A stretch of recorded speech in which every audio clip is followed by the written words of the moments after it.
नमस्कार मित्रांनो, आजच्या व्हिडिओमध्ये नेहमीप्रमाणे दोन कथा आहेत.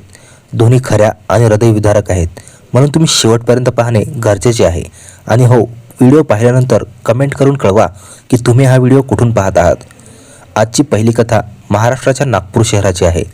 नागपूरमध्ये शिवाजीनगर नावाचं एक पोलीस स्टेशन आहे. त्याच पोलीस स्टेशन परिसरात लक्ष्मीनगर भाग पडतो. लक्ष्मीनगरच्या सरस्वती नगर कॉलनीत अनुपमा देशपांडे उर्फ सीता तिच्या पती शैलेश बरोबर राहत होती. लग्न झाल्यावर इतके वर्ष झाली तरीही मूल झाले नव्हते.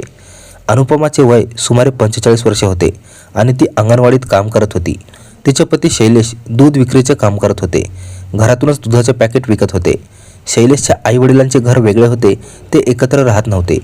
रोजच्याप्रमाणे शैलेश सकाळी सुमारे 5 वाजता दूध घेण्यासाठी निघत होते आणि सुमारे 8 वाजता दुधाचे पॅकेट घेऊन घरी परतत होते. या दरम्यान अनुपमा ही घराची कामे निपटवत होती, दुकान इत्यादी सांभाळत होती. सर्व कामे केल्यानंतर ती आपल्या अंगणवाडीच्या कामासाठी निघत होती. हाच दोघांचा दैनंदिन जीवनक्रम होता. 11 डिसेंबर रोजी सर्व काही रोजच्यासारखे झाले.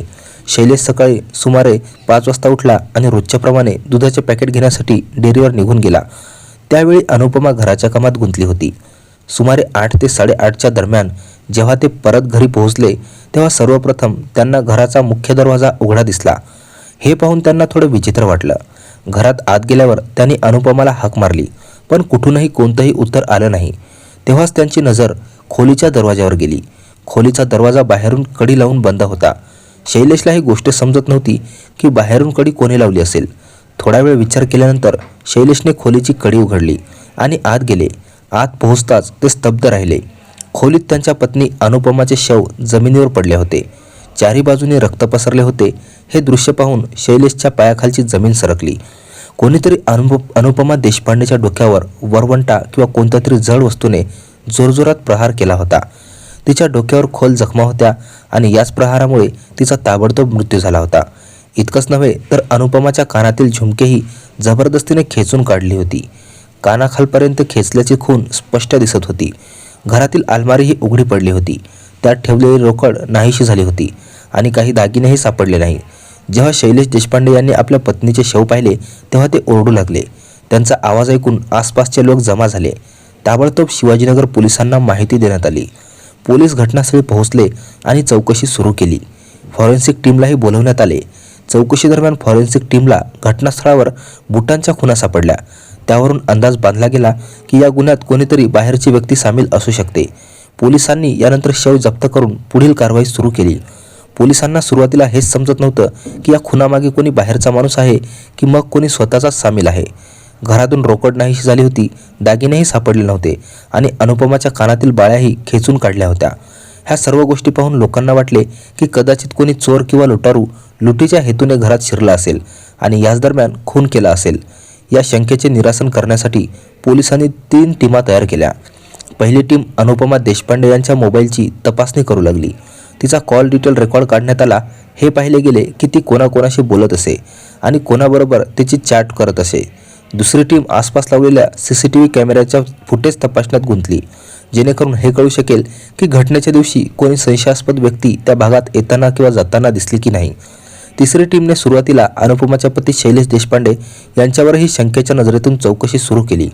हे पाहिले गेले की शैलेश दूध घेण्यासाठी कोणत्या मार्गाने जात असे आणि तेथे पोहोचायला आणि परत यायला त्यांना किती वेळ लागत असे. तसंच शेजाऱ्यांनी विचारपूस करण्यात आली की त्यांनी कोणी अनोळखी किंवा संशयास्पद व्यक्तीला पाहिले का. शेजाऱ्यांशी झालेल्या विचारपुसीत ही बातमी समोर आली की अनेकांनी सकाळी सुमारे 6:30 वाजता अनुपमाला घराबाहेर झाडू लावताना पाहिले होते. इतके की शैलेशच्या आईनेही तिला त्यावेळी पाहिले होते, कारण त्याचवेळी ती स्वतःही आपल्या घराबाहेर सफाई करत होती. यानंतर पोलिसांनी आसपास लावलेल्या CCTV कॅमेऱ्याची बारकाईने तपासणी केली. येथूनच कथेत एक मोठं वळण आलं. CCTV फुटेजमध्ये पोलिसांना एक माणूस आणि एक स्त्री दिसली. हे दोघे सकाळी सुमारे 7 ते 7:30च्या दरम्यान घराच्या आसपास किंवा वारंवार फिरत असल्याचे दिसत होते. इकडे कधी तिकडे जात होते. नंतर दोघे एका ठिकाणी थांबतात आणि त्यानंतर अनुपमा देशपांडे यांच्या घराकडे वळतात.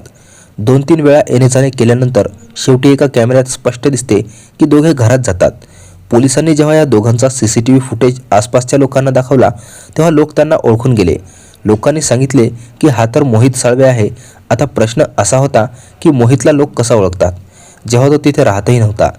विचारपुसीत कळालं की सुमारे 1 वर्षापूर्वी मोहितचं लग्न झालं नव्हतं आणि तो लक्ष्मीनगर भागात भाड्याने राहत होता. त्याची खोली अनुपमा देशपांडे यांच्या घरापासून काहीच अंतरावर होती. त्या भागातील लोकांमध्ये त्यावेळी चर्चाही होती की अनुपमा देशपांडे आणि मोहित यांच्यात जवळीक होती, म्हणजेच दोघांमध्ये प्रेमसंबंध चालू होते. याच कारणामुळे मोहितचे नाव समोर आल्यावर पोलिसांची शंका आणखी गहन झाली. यानंतर पोलिसांना मोहितचा नंबर सर्व्हिलन्सवर लावला. पोलीस हे शोधू लागले की घटनेच्या दिवशी मोहित कुठे होता, कोणाशी बोलत होता आणि त्याचे लोकेशन काय दाखवत होते. कॉल डिटेल आणि लोकेशनच्या तपासणीच्या माध्यमातून पोलीस त्यांच्या शोधात गुंतले. मोबाईलच्या लोकेशनवरून पोलिसांना सुगावा मिळाला आणि त्याच्या आधारे पोलिसांनी दोघांचा शोध सुरू केला. शेवटी पोलिसांनी मोहित आणि त्याची पत्नी अंजली चव्हाण यांना अटक केली. अटकेनंतर पोलिसांनी मोहितची विचारपूस सुरू केली की तो त्या दिवशी अनुपमाच्या घरी का गेला होता. सुरुवातीला मोहित पोलिसांना इतर तिकडच्या गोष्टी सांगू लागला, जसं प्रत्येक आरोपी स्वतःला वाचवण्याचा प्रयत्न करतो. पण जेव्हा पोलिसांनी कडकपणा दाखवला आणि एक एक करून सारे पुरावे त्याच्या समोर ठेवले तेव्हा तो मोडला. यानंतर मोहितने पोलिसांसमोर आपले सर्व कबुली जबाब उघड केले. मोहितने जे सांगितले त्याने तर सर्वांचेच आश्चर्यचकित झाले. इतकेच की सर्वांचे तोंड उघडेच राहिले.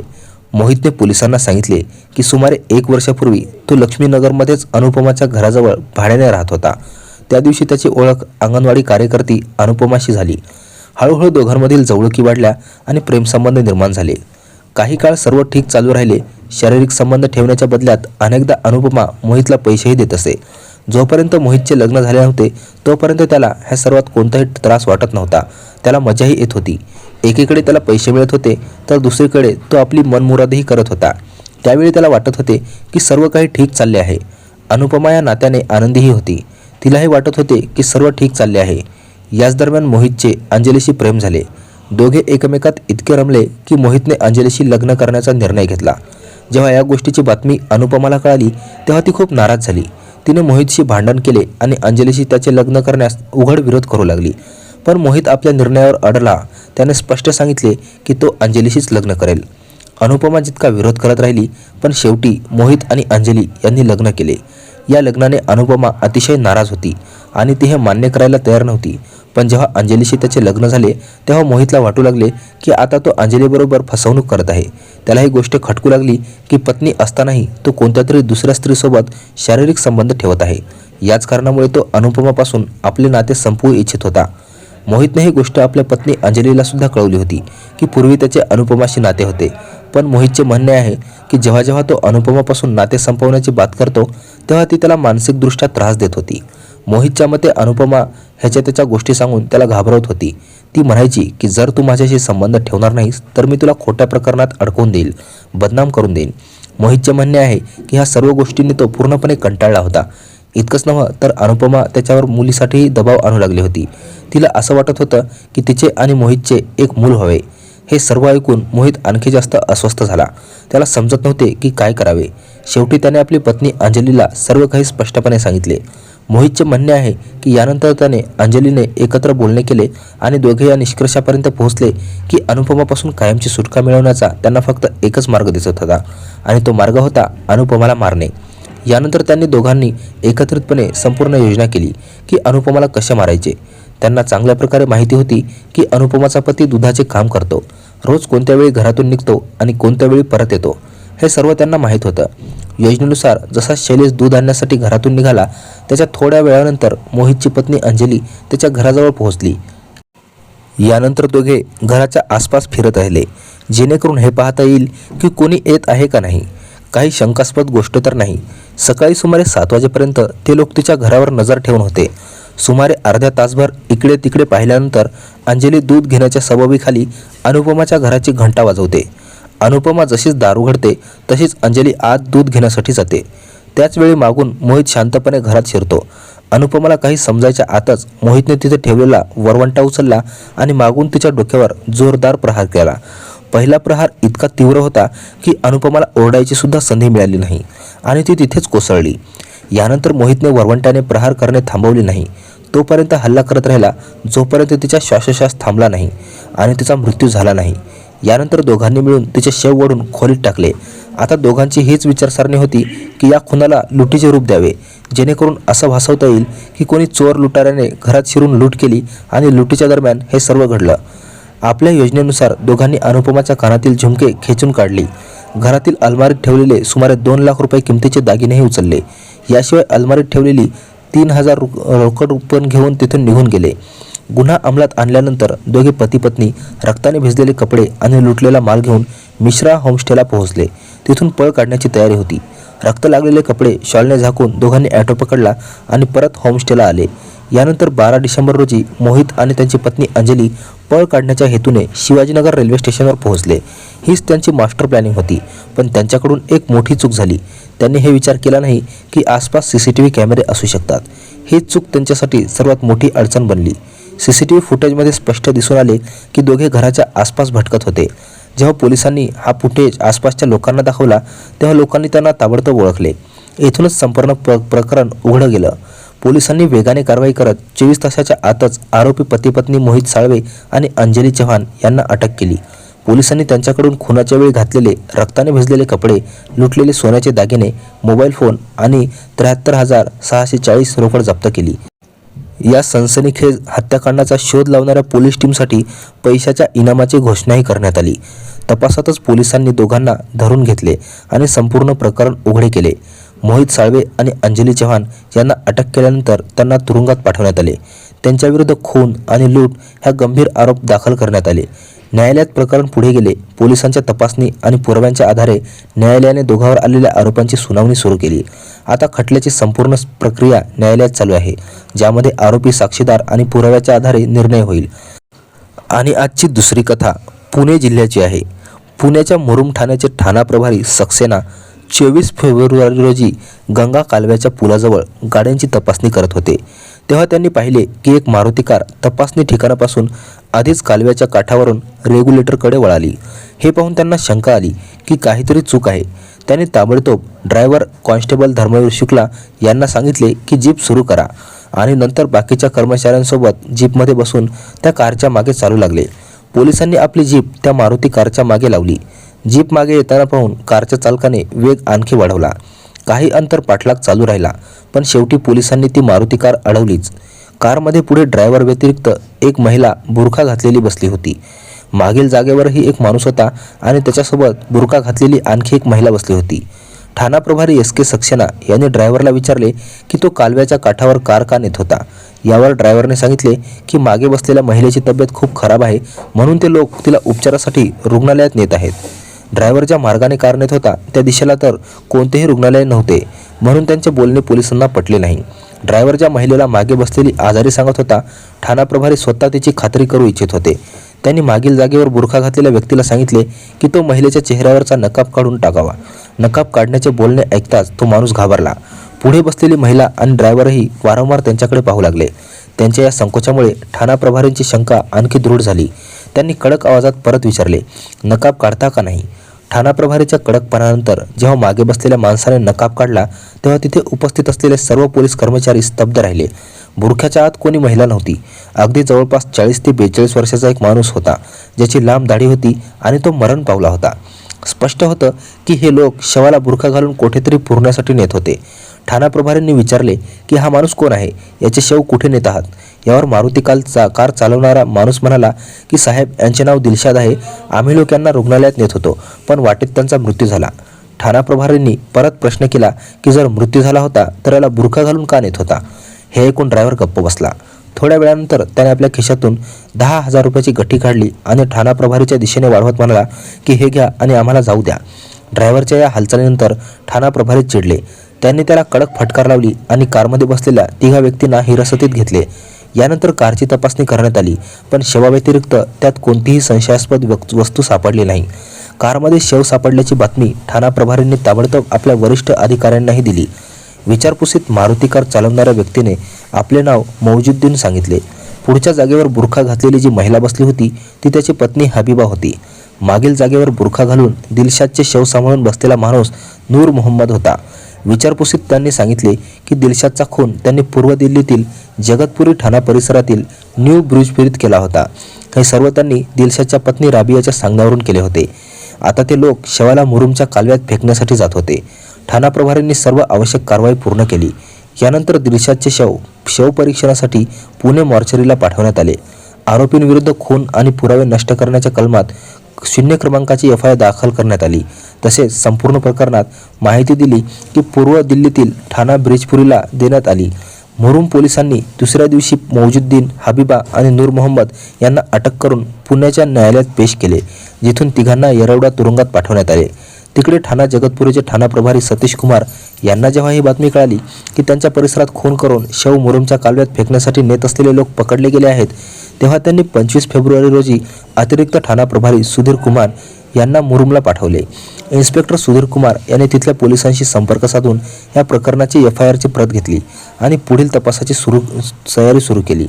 DCP अजय कुमार यांच्या आदेशावरून 27 फेब्रुवारी रोजी अतिरिक्त ठाणा प्रभारी सुधीर कुमार यांच्या नेतृत्वाखाली एक पोलीस टीम पुण्याला पाठवण्यात आली. या टीममध्ये सब इन्स्पेक्टर RK झा, महिला PSI सुनीता, कॉन्स्टेबल जितेंद्र, महिला कॉन्स्टेबल आणि दीपा कुमारी यांच्यासह इतर पोलीस कर्मचारी सामील होते. मुरुम पोलिसांकडून ठाणा प्रभारींना हेही कळाले होते की दिलशादच्या खुनामध्ये त्याच्या पत्नी राबियाचाही हात होता. कारण याच कारणामुळे एक स्वतंत्र पोलीस टीम राबियाच्या न्यू ब्रिजपुरीतील घरीही पाठवण्यात आली. राबिया घरीच सापडली. पोलिसांनी तिला हिरासतीत नेऊन ठाण्यावर परत आणले. तिकडे पुण्याला पोहोचलेल्या टीमसोबत इन्स्पेक्टर सुधीर सिंग यांनी न्यायालयात अर्ज दिला की दिलशादच्या खुनाच्या प्रकरणात मौजुद्दीन, हबीबा आणि नूर आलम यांना ट्रान्झिट रिमांडवर त्यांच्या हवाली करण्यात यावे. न्यायिक दंडाधिकाऱ्याने त्यांचा अर्ज मंजूर केला. यानंतर पोलिसांनी तिघा आरोपींना आपल्याबरोबर दिल्लीला आणले. ठाणा रणजितनगरमध्ये ACP संजीव गुप्ता यांच्या उपस्थितीत ठाणा प्रभारी सतीश कुमार यांनी मृत दिलशादच्या पत्नी राबिया आणि इतर आरोपीशी विचारपूस केली. विचारपुशीदरम्यान राबियाने आपल्या पतीच्या खुनाची जी संपूर्ण कथा सांगितली ती काही या प्रकारे समोर आली. दिलशाद पूर्व दिल्लीतील ठाणा जगतपुरी परिसरातील न्यू ब्रिजपुरी आपल्या कुटुंबासोबत राहत होता. त्याच्या कुटुंबात त्याची पत्नी राबिया आणि 4 मुले होती. दिलशाद प्रिंटिंग प्रेसमध्ये वापरण्यात येणारी शाई बनवत असे आणि या कामातून त्याला चांगले उत्पन्न होत असे. न्यू ब्रिजपुरीत त्याचे स्वतःचे घरही होते, म्हणून कोणत्याही प्रकारची मोठी अडचण नव्हती. एकूण मिळून त्याचे कुटुंब चांगल्या स्थितीत होते. राबिया आणि दिलशाद 4 मुलांचे आईवडील बनले होते, पण त्यांच्या नात्यात प्रेम कधी कमी झाले नव्हते. दिलशाद जेव्हा कामावर निघून जात असे तेव्हा राबिया दिवसातून अनेक वेळा त्याला फोन करत असे. जोपर्यंत रोज 2-4 वेळा पतीशी बोलणे होत नाही तोपर्यंत तिला समाधान वाटत नसे. पण गेल्या काही महिन्यापासून राबियाला आपल्या पतीच्या वर्तणुकीत स्पष्ट फरक जाणवू लागला. दिलशाद आता तिच्याशी पूर्वीसारखा प्रेमाने बोलत नव्हता, अगदी कापलेला राहू लागला. जेव्हा राबियाने त्याला त्याचे कारण विचारले तेव्हा त्याने कोणतेही योग्य उत्तर दिले नाही. राबियाला समजत नव्हते की आपल्या प्रेमाला कोणाची नजर लागली. राबियाच्या शेजारीच हबीबा राहत होती. हबीबाचे पती मौजुद्दीन मूळ रूपाने सातारा जिल्ह्यातील मईकळा गावचे रहिवासी होते. तो दिल्लीत मदर डेअरीमध्ये ड्रायव्हर होता आणि या दिवसात न्यू ब्रिजपुरीत राहत होता. शेजारी राहण्यामुळे राबिया आणि हबीबा यांची चांगली मैत्री झाली होती. जी राबिया पूर्वी सतत हसतमुखत राहत होती, पतीच्या उदासीनतेमुळे तिचा चेहरा उदास राहू लागला.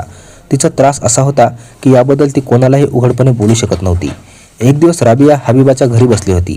हबीबाने पाहिले की राबियाचा चेहरा उतरलेला आहे आणि ती पूर्वीसारखी आनंदी दिसत नव्हती. तिचे कारण विचारले पण राबिया शांत राहिली. ती ही गोष्ट कोणाला सांगू इच्छित नव्हती. हबीबाने वारंवार विचारल्यावर शेवटी राबियाने आपल्या मनातला त्रास तिला सांगितला.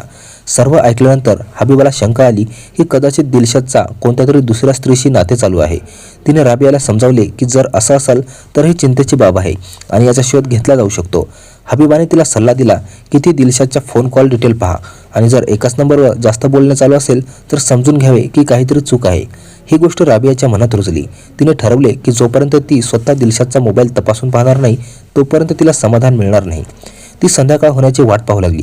संध्याकाळी दिलशाद घरी आला तेव्हा राबिया संधी शोधू लागली की कशी तरी त्यांचा फोन हाती यावा. पण झोपेपर्यंत दिलशादने मोबाईल आपल्या खिशातच ठेवला होता, ज्यामुळे राबियाला ते पाहता आले नाही. जेवण झाल्यावर दिलशाद झोपला तेव्हा राबियाने संधी साधून त्याचा फोन उचलला आणि कॉल डिटेल पाहू लागली. त्यात एक असा निवार दिसला ज्यावर खूप वेळ बोलणे चालू होते. हे पाहून तिच्या डोक्यात गरगरायला लागले. तोच सत्य समोर आले. तिने ही गोष्ट आपल्या सख्य मैत्रीण हबीबाला सांगितली आणि तिला विचारले की आता काय करावे. हबीबाने तिला समजावले की आधी दिलशादशी प्रेमाने बोलावे, मुलांचा आधार देऊन त्याला योग्य मार्गावर आणण्याचा प्रयत्न करावा, कदाचित त्याच्या लक्षात येईल. राबियाने तसेच केले. तिने दिलशादशी त्याच्या बदललेल्या वर्तनाबद्दल बोलणे सुरू केले आणि सांगितले की तिला असं वाटते की तो काही काळापासून तिच्यापासून दूरी बनवत आहे. दिलशादने या कामाचा ताण सांगून टाळाटाळ केली, पण राबियाला त्याच्या बोलण्यावर विश्वास बसला नाही. राबियाने त्याला हेही समजावले की पूर्वीही तो कामात व्यस्त असे, पण तेव्हा असे वर्तन नव्हते. तिला स्पष्ट वाटत होते की दिलशाद काहीतरी लपवत आहे. यावर दिलशाद चिडला आणि बोलण्यात निराधार चिंता सांगू लागला. राबियाने त्याला आठवण करून दिली की दिवसात जेव्हा ती फोन करते तेव्हा दिलशाद बोलत नाही. जेव्हा तिचा फोन अनेकदा व्यस्त असतो. तिला हेही जाणवले की दिलशाद कोणाशी तरी जास्त वेळ बोलतो. तिने हेही सूचित केले की तिला त्या नंबरची माहिती मिळाली आहे. हे ऐकून दिलशाद थोडा घाबरला. तेव्हा राबियाने स्पष्टपणे त्याला समजावले की त्यांची मुले मोठी होत आहेत, 2 मुलीही आहेत आणि अशा परिस्थितीत कोणत्याही चुकीच्या नात्यात पडण्याऐवजी त्याने आपल्या घर आणि कुटुंबाबद्दल विचार केला पाहिजे. राबियाने इशाऱ्याने दिलशादला समजवण्याचा प्रयत्न केला. दिलशाद स्वतःला बरोबर सिद्ध करू इच्छित होता, म्हणून बोलण्यातच पत्नीवर दबाव आणू लागला. दोघांची चर्चा वाढत गेली आणि बोलणे लवकरच भांडणापर्यंत पोहोचले. शेवटी दिलशादने स्पष्ट सांगितले की तो जे करेल तो करो, पण त्याच्या कोणत्याही बाबतीत राबिया हस्तक्षेप करू नये. दुसऱ्या दिवशी राबियाने हे सर्व बोलणे आपल्या सख्या मैत्रिणी हबीबाला सांगितले की तिच्या पतीशी भांडण झाले आहे. हबीबाने हे राबियाच्या घराची ही कथा आपल्या पती मौजुद्दीनला सांगितली. मौजुद्दीन स्वतः भाड्याच्या खोलीत राहत होता आणि त्याची नजर दिलशादच्या मोठ्या घरावर होती. त्याला असं वाटत होतं की जर दिलशाद त्याला अर्ध घर विकले तर त्याला भाड्याच्या खोलीतून सुटका मिळेल. याबाबतीत तो एकदा दिलशादशी बोलला होता, पण दिलशादने स्पष्ट नकार दिला होता. दिलशाद आणि राबिया यांच्यात चालू असलेल्या भांडणात मौजुद्दीनला आपला फायदा दिसू लागला. त्याला वाटले की याच संधीचा फायदा घेऊन तो आपले स्वार्थ पूर्ण करू शकतो. याच विचारणीसह त्याच्या डोक्यात एक धोकादायक कल्पना आली. त्याने ही गोष्ट आपली पत्नी हबीबालाही सांगितली. पतीची विचारसरणी समजताच हबीबाही त्या मार्गावर चालायला तयार झाली. तिने राबियाला समजावले की जेव्हा दिलशाद सुधारण्याचे नाव घेत नाही तेव्हा तिला स्वतःच सावध राहावे लागेल. राबिया तिचे बोलणे ऐकून गोंधळात पडली आणि समजू शकली नाही की हबीबा काय सांगू इच्छिते. हबीबाने राबियाच्या मनात भीती बसवणे सुरू केले. तिने तिला आठवण करून दिली की दररोज बातम्यांमध्ये वाचायला मिळते की दुसऱ्या स्त्रीच्या चक्रात सापडून पती स्वतःच्या पत्नीचे जीव घेतात. राबियाने हे मान्य केले की अशा गोष्टी ती अनेकदा ऐकते आणि यावर हबीबाने तिला आणखी घाबरवत सांगितले की जर दिलशादने तिच्यासोबत काही केले तर मुलांचे काय होईल. सावत्राई मुलांना कधीच आपले मानत नाही. ही गोष्टही तिने राबियाच्या डोक्यात टाकली. राबिया आधीच त्रस्त होती आणि ती आणखी घाबरली. तिला समजत नव्हते की काय बरोबर आहे आणि काय चूक. हबीबाने आपले बोलणे आणखीच पुढे नेले आणि सांगितले की दिलशाद कोणाचेही ऐकणारा नाही आणि तो दुसऱ्या स्त्रीच्या चक्रात कधीही राबियाला मार्गातून काढू शकतो. म्हणून त्याने त्यापूर्वीच दिलशाद काही करेल तोपर्यंत जर राबियाने काही पाऊल उचलले तर ते योग्य राहील. हे ऐकून राबिया भयभीत झाली. तिला विश्वास बसत नव्हता की ती आपल्या पतीच्या खुनाबद्दल विचार करू शकते. पण हबीबाने तिला समजावले की जर ती असे करते तर कमीत कमी मुलांसोबत आपले उरलेले आयुष्य तरी सुखाने जगू शकेल. हबीबाचे हे बोलणे हळूहळू राबियाच्या डोक्यात बसत गेले आणि तिने पूर्णपणे न समजता त्या चुकीच्या विचारसरणीला खरे मानणे सुरू केले. राबियाच्या मनात ही गोष्ट बसलेली होती की जर तिने दिलशादला मारले नाही तर एक दिवस दिलशादच तिला मारेल. पण खुनासारखे काम करणे तिच्या आवाक्यात नव्हते. तिने हे स्पष्ट सांगितले की ती हे सर्व एकटी करू शकत नाही. यावर हबीबाने तिला समजावले की घाबरण्याची गरज नाही. पैसे देऊन कोणत्या माणसाचा शोध काढला जाईल जो हे काम करेल. नंतर शवालाही कुठेतरी पुरून टाकले जाईल. हबीबाचे बोलणे ऐकून राबिया हळूहळू यासाठी तयार झाली. राबियाची संमती मिळताच मौजुद्दीन खूप आनंदी झाला, कारण त्याला वाटू लागले होते की त्याची योजना आता पूर्ण होणार आहे. मौजुद्दीन सातारा जिल्ह्यातील महिनावा गावचा रहिवासी नूर मोहम्मदला ओळखत होता.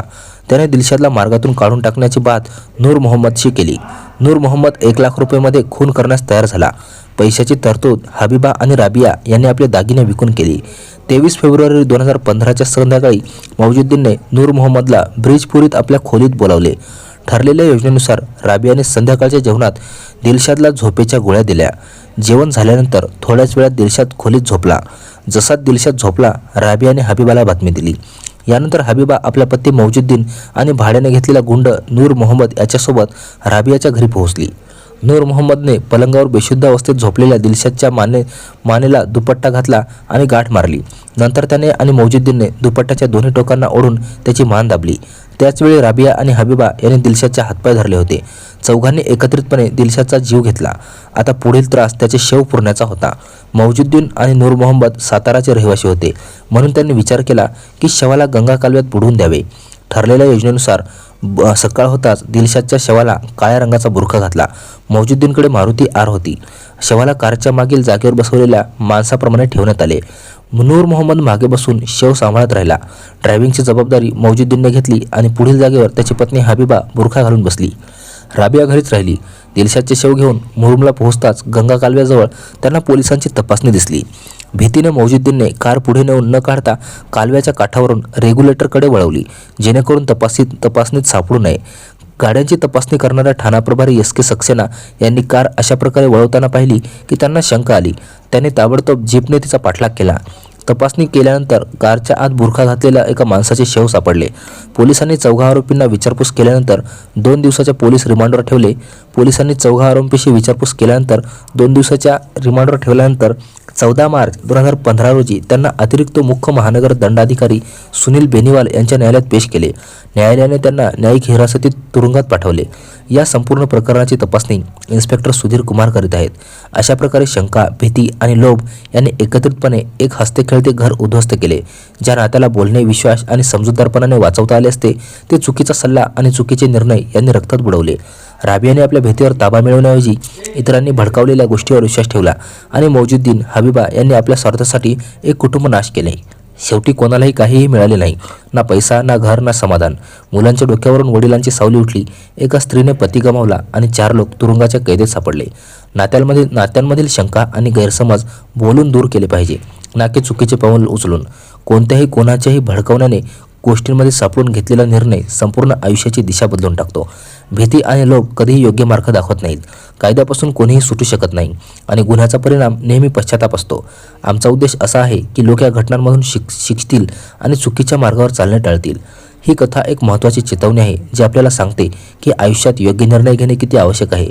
आपण सर्वांनी मिळून एकत्रितपणे एक उत्तम समाज निर्माण करण्याचा प्रयत्न केला पाहिजे, जिथे प्रेम आणि प्रामाणिकपणाला महत्त्व असेल. अशाच सत्यघटना आणि त्यातून मिळालेल्या संदेशासह पुन्हा भेटूयात. तोपर्यंत सुरक्षित राहा, सावध राहा. धन्यवाद.